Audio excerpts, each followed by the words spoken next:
l'état des lieux de migration au Tchad, nous voudrions tout simplement dire que le Tchad est un pays qui a une superficie de 1 284 000 km², un pays très enclavé, qui est limité par 6 pays, dont 4 pays ont des accès à la mer. Du Tchad vers le nord en passant par la Libye, nous passons à la Méditerranée et en Europe. Du Tchad, nous passons vers le Nigeria, le Cameroun et nous allons vers l'océan Atlantique.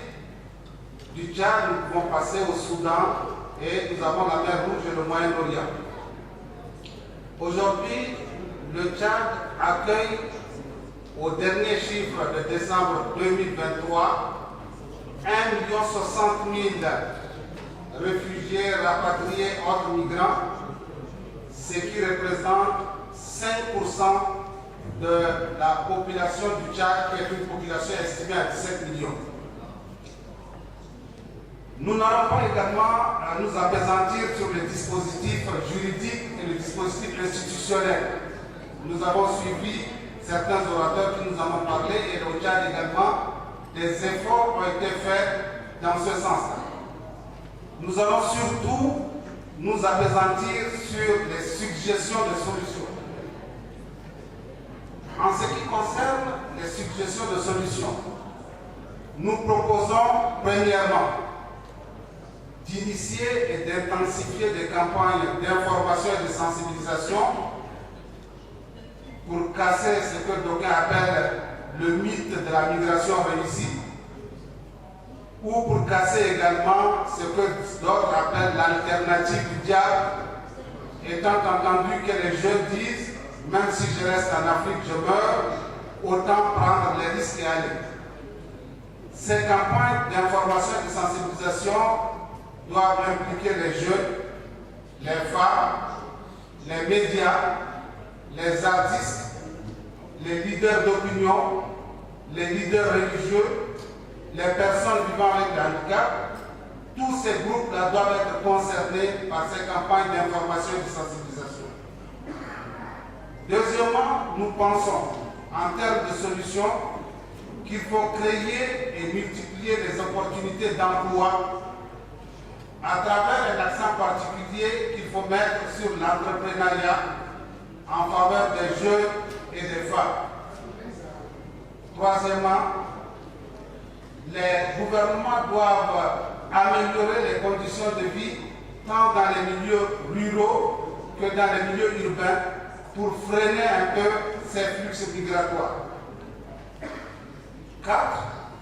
Nous pensons qu'il est important de créer et ou de renforcer les mécanismes de gestion et de prévention des effets néfastes des migrations. 5. Au niveau de l'Union africaine, il existe un centre africain d'études et de recherche pour les migrations et nous pensons qu'il est temps de redynamiser ce centre africain pour que ce centre puisse nous aider à mieux gérer les migrations. 6. Nous pensons également qu'il est important de multiplier la coopération en matière de développement entre les pays du Nord, qui sont des pays de transit des migrants vers l'Europe, et les pays de l'Afrique subsaharienne. 7. Il est important d'accorder une attention particulière aux conditions de réinstallation, d'admission humanitaire et de regroupement familial pour les migrants qui sont arrivés déjà dans certains pays d'accueil. 8. Promouvoir des migrations ordonnées, des migrations régulières également et sûres pour pouvoir permettre également d'atténuer les effets néfastes des migrations. 9. Il faut préserver la dignité humaine. Il faut préserver également les conditions de vie des migrants. Et enfin, 10. Nous sommes convaincus que mettre en place un comité de suivi et d'évaluation pour la mise en œuvre des résolutions et des recommandations qui seront prises à Benghazi nous permettra de mieux évoluer dans ce sens. Enfin, si vous le permettez, et surtout avec la permission de M.